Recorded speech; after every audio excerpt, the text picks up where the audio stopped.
There is a gleaming glass tower in the center of Addis Ababa where the African Union meets. Presidents shake hands there. Treaties get signed there. Almost nobody who walks through it knows what stood on that exact ground before. A prison. The Ethiopians who survived it gave it a name that translates roughly as farewell to the world. And inside one small room of that prison, on a cement floor, with no bed, under a single bulb that was never switched off, sat the eldest daughter of the most famous African monarch of the 20th century. She was 62 years old. She had not been charged with a crime. She would not see the outside of those walls for almost 14 years. To understand how a princess ended up here, we have to go back. To the outside world, he was the Lion of Judah, Emperor Haile Selassie I. He traced his line, or said he did, back to King Solomon and the Queen of Sheba, which made the Ethiopian throne, on paper, the oldest continuous monarchy on earth. He put Ethiopia on the map of the modern world. He stood up at the League of Nations in 1936 and warned them that if they let Mussolini swallow his country, the same darkness would come for all of Europe. They didn't listen. 3 years later it did. By the 1960s he ruled an empire that looked, from a distance, eternal. And around him was a family. This is the part of the story that almost never gets told. Because the emperor's wife, Empress Menen, had already died, back in 1962, which meant the senior woman of the entire imperial court was his eldest surviving daughter. Her name was Tenagnework. By the 1970s, she was already in her 60s, a grandmother, the matriarch the rest of the dynasty deferred to. She was known as a traditionalist, someone who believed in the old order and was wary of the reformers circling the throne. And below her was a whole generation of granddaughters who had been raised to be modern. This matters, so hold on to it. These were not sheltered women. Ida Desta, the eldest granddaughter, married to the Prince of Tigray. Her sister Sebel had gone to Oxford, Lady Margaret Hall. She came home and ran charities and youth organisations. And Sarah Gizor, the emperor's daughter-in-law, the Duchess of Harar, had trained as a nurse at the Royal Infirmary in Edinburgh, Scotland, before her young husband was killed in a car crash in 1957. Oxford, Edinburgh, charity boards, hospital wards. Remember that, because of what the revolution was about to say these women were. But while the palace gardens stayed green, the north of the country was starving. The Great Wallow Famine had been building for years, and the imperial court did something that would turn out to be fatal. They tried to hide it. In October of 1973, a British journalist named Jonathan Dimbleby aired a documentary on British television showing the famine the emperor's government had been concealing. Bodies, children, a horror the regime had buried. The footage went around the world, and it came home. What happened next started slowly and then happened all at once. Through 1974, the army and the unions and the students began to move. Strikes, mutinies. A creeping committee of junior officers who started arresting the emperor's ministers one by one. They called this committee the Derg. It just means the committee in the old court language. A boring name for the thing that was about to end, a 3,000-year-old institution. And here is where the documented record gets darker than the textbooks ever let on. On the 11th of September, 1974, before they even came for the emperor himself, the Derg came for his family. The women, Princess Tenagnework, her granddaughters, the Duchess of Harar, Ida, Sebel, Sophia, Hirut, they were rounded up and placed under house arrest. The next morning they came for the Lion of Judah. And they did something deliberate. They did not take the 82-year-old emperor away in a state limousine. They put him in the back of a light blue Volkswagen Beetle, a little economy car, the smallest car they could find. Witnesses said he looked at it and asked if this was how the King of Kings was meant to leave his palace. The answer was yes, that was the entire point. They wanted the whole country to watch the oldest crown on the continent get folded into a tin can. Humiliation as policy. You can take everything from a person and still want to take their dignity too. That instinct, that need to make the fall look small, tells you exactly what kind of men were now in charge. And then came the night they call Bloody Saturday. On the 23rd of November, 1974, inside that same prison, the Derg executed around 60 of the empire's most senior men. Without trial, in one night, 2 former prime ministers, generals, provincial governors. princes of the blood. And among those 60 men were the husbands and sons of the women we have been following. Princess Tenagnework's own son, Rear Admiral Iskinder Desta, was shot that night. Sebel Desta, the Oxford graduate, lost her husband that night too. Their bodies were buried in unmarked ground inside the prison walls. The families were not told where. Some of those graves would not be found for 17 years. Keep that in your mind, 17 years. Because that number is going to come back, and when it does, it is going to break your heart in a way you are not expecting. Less than a year later, on the 27th of August 1975, Ethiopian radio announced that the old emperor had died. They said it was complications from a prostate operation, natural causes. Almost no one believed it then, and the Ethiopian courts that examined the case decades later did not believe it either. The widely accepted account, supported by later testimony, is that he was smothered in his bed. His body was not given a funeral, it was hidden. We will come back to where they found it, because the answer is one of the most disturbing details in this entire story. Before he died, the Derg allowed Princess Tenagnework one visit with her father, a few days. That was the last time the eldest daughter saw the Lion of Judah alive. In September of 1975, the women were taken out of house arrest and moved into the prison itself. The place called Alam Bekagn, farewell to the world. Picture the room, because we actually know what it looked like in detail, and that is the part almost nobody realizes. We know what it looked like because of a Norwegian doctor. In March of 1976, a physician named Dr. Maya Lai, sent by a Swedish humanitarian group connected to Amnesty International, was given written permission by the Derg to walk into that prison and examine the prisoners. What he wrote down was later entered into the official record of the United States Congress in front of a House subcommittee in 1977. So this is not rumor, this is a sworn account on the record of two governments. He described a former clinic, a white stone building, bars on the windows. The whole structure was 5 meters by 10. Inside it, one room held 30 to 35 women, and a second smaller room, about 5 meters by 4, held roughly 15 members of the Imperial family. No beds, mattresses on the cement floor, no heating. They were given a few books, some magazines, and material for needlework. And one rule that tells you everything about what this regime wanted to do to them. Visits from priests were not allowed. In one of the most religious societies on earth, in the home of one of the oldest Christian churches in the world, these devout women were forbidden a priest. When you cut a believer off from their faith on purpose, you are not managing prisoners. You are trying to erase people, and it got worse. By the doctor's second visit, in November of 1976, the building was infested with rats, lice and cockroaches, and the larger room had been packed with close to 100 women. The doctor noted that 2 of the royal women were dangerously ill. An 83-year-old princess, and one much younger woman, only 42. Remember the younger one. We are about to lose her. If you are realizing right now that you were never taught any of this, you are not alone. This channel exists for exactly these stories. The crowns that fell and the families the history books walked away from. Now, while these women were sitting on that cement floor, the world outside the prison was about to get much, much bloodier. Here is what was happening on the other side of those walls. By 1977, one man had clawed his way to the top of the Derg. His name was Mengistu Haile Mariam. In April of 1977, he stood in front of a vast crowd in Meskel Square, and he held up 3 bottles filled with red liquid. He smashed them on the ground. He told the crowd the red represented the blood of the 3 enemies of the revolution: imperialism, feudalism, and what he called bureaucratic capitalism.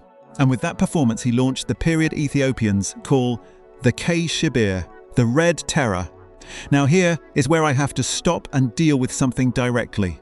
If you go looking for this story online, you will find a claim that the revolution officially reclassified the emperor's women as prostitutes, as a legal category. It is a striking line, it gets repeated a lot. And here is the thing that actually matters. I went looking for the proof, through the serious histories of the revolution, through the memoir written by a prince of this very family, through the Amnesty International files, and the testimony in front of the United States Congress. And that specific claim is not there. No scholar documents it, no survivor records it. There was no law that turned these women into prostitutes. The truth is uglier in a quieter way.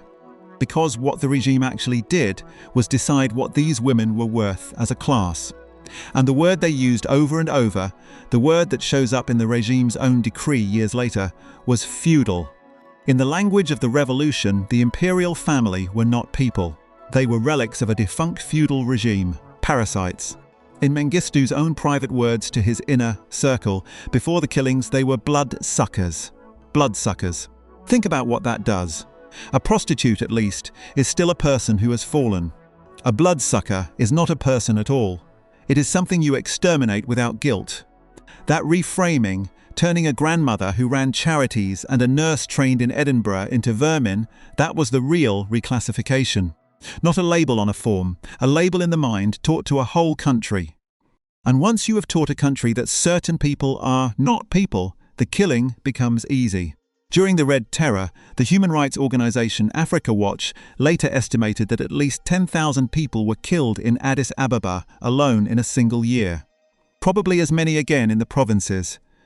Bodies were left in the streets as warnings. Families were charged for the bullets used to kill their children. And inside the prison, while all of this was happening outside, the imperial women were still on that floor, still waiting, still without a judge, still without a trial, now into their third year. Remember the younger woman the doctor flagged, the 42-year-old. Her name was Ijigayehu. She was the emperor's granddaughter, the daughter of the crown prince. In January of 1977, she was taken from the cell to the police hospital.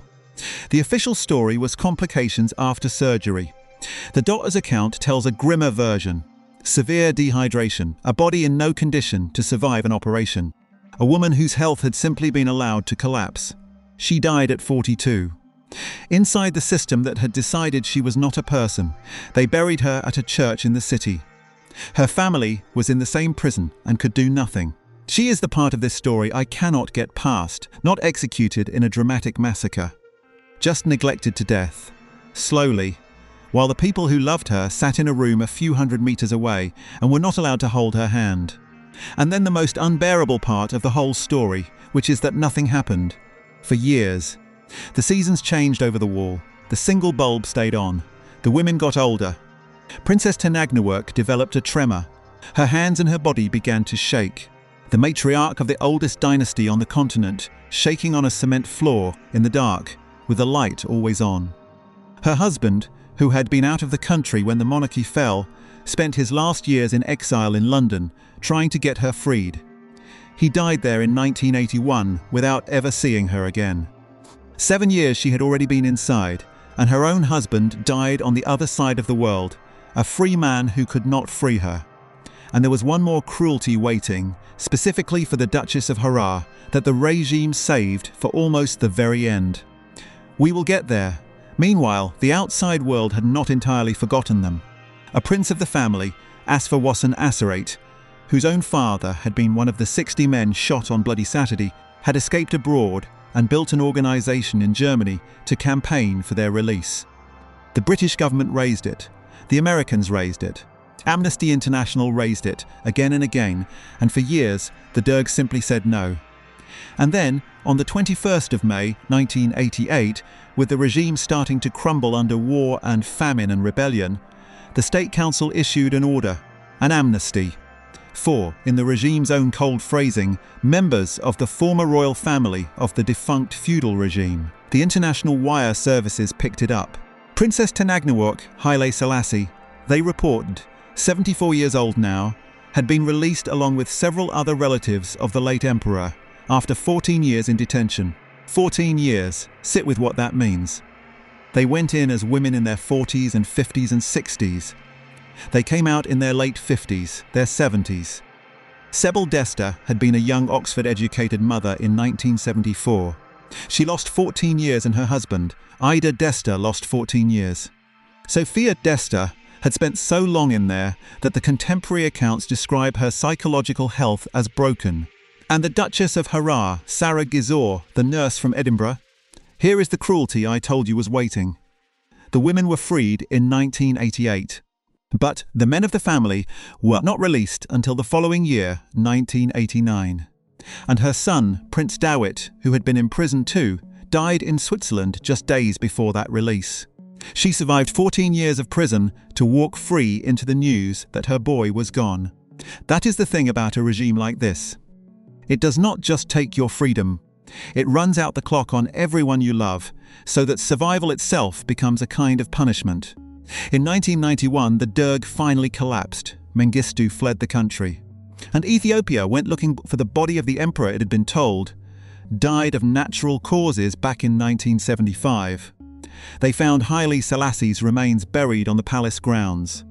The reports of exactly where have circulated for years, and the detail that stuck, the one that tells you how total the contempt was, is that the bones of the King of Kings had been hidden under the floor of the palace, beneath a toilet. The man who claimed descent from Solomon, who had addressed the League of Nations, who had been worshipped as divine by people on the other side of the planet, had been stuffed into the ground under a latrine and paved over.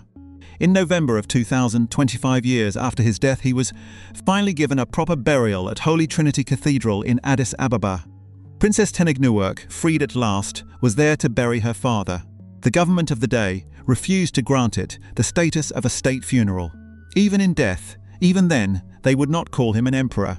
So what happened to them? The women who walked out of Farewell to the World? Most of them scattered. The survivors built their last years in two places, mostly. The suburbs of Washington, in Virginia and Maryland, and London. The two cities that had taken in so many of Ethiopia's exiles. Princess Tenagnework, the matriarch, the eldest daughter of the Lion of Judah, went into exile to be near her brother, the heir to the throne. And then near the end, she did something quietly extraordinary. She went home. She returned to Ethiopia, to the country that had locked her in a cell for 14 years.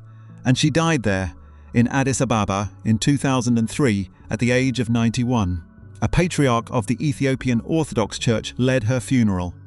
The priests they had once been forbidden restored at the end. Ida Desta, the eldest granddaughter, lived another quarter century after her release and died in Northern Virginia in 2013. Her sister Hirot died in London in 2014 and was flown home to be buried at Holy Trinity beside the Dynasty. The Duchess of Harar, the nurse who lost her son the week the men were freed, eventually went home too. She died in Addis Ababa in 2019 at 90 and lay in state at the cathedral. And Sebel Desta, the Oxford graduate who had used her brief weeks of freedom in 1974 to run to foreign embassies and beg them to save her family before her own arrest, lived all the way until January of 2023. She was the last of that generation of granddaughters to go. The prince who campaigned in for them from Germany, Asfer Vusen Asserate, is still alive. He became a writer, and in 2015 he published the biography of his great-uncle the emperor, so that the family's own version of this history could not be erased. If you want to know what really happened inside that family, it is his account that historians now reach for first. And the man who did all of this? Mengistu Haile Mariam fled to Zimbabwe in 1991. In 2006, an Ethiopian court convicted him of genocide. In 2008, the sentence was raised to death. He has never served a day of it. As far as anyone knows, he is still living out a comfortable, protected old age in exile, while the women he buried alive for 14 years are in the ground at Holy Trinity, finally home, finally free. Go back to that gleaming tower in the center of Addis Ababa, the one where the presidents of a continent meet to talk about the future. The prison was torn down in 2007. They built the African Union headquarters on top of it. There is a small memorial there to the victims of the Red Terror, easy to walk past.